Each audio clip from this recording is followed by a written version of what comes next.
तुमच्या आनंदाची फुले सदैव बहरलेली असावीत. तुमचे आयुष्य एक अनमोल आदर्श बनावे. ईश्वर आपणास दीर्घायुष्य देवो. आपल्या आयुष्यात आपणास हवे ते मिळव. आपणास वाढदिवसाच्या हार्दिक शुभेच्छा.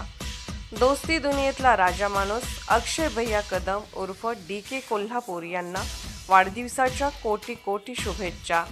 शुभेच्छुक PM boys friends circle, soldier group व साप्ताहिक मानदेश दर्शन व होनाई न्यूज, कामराज ग्रुप व मित्रपरिवाराकडून हार्दिक शुभेच्छा.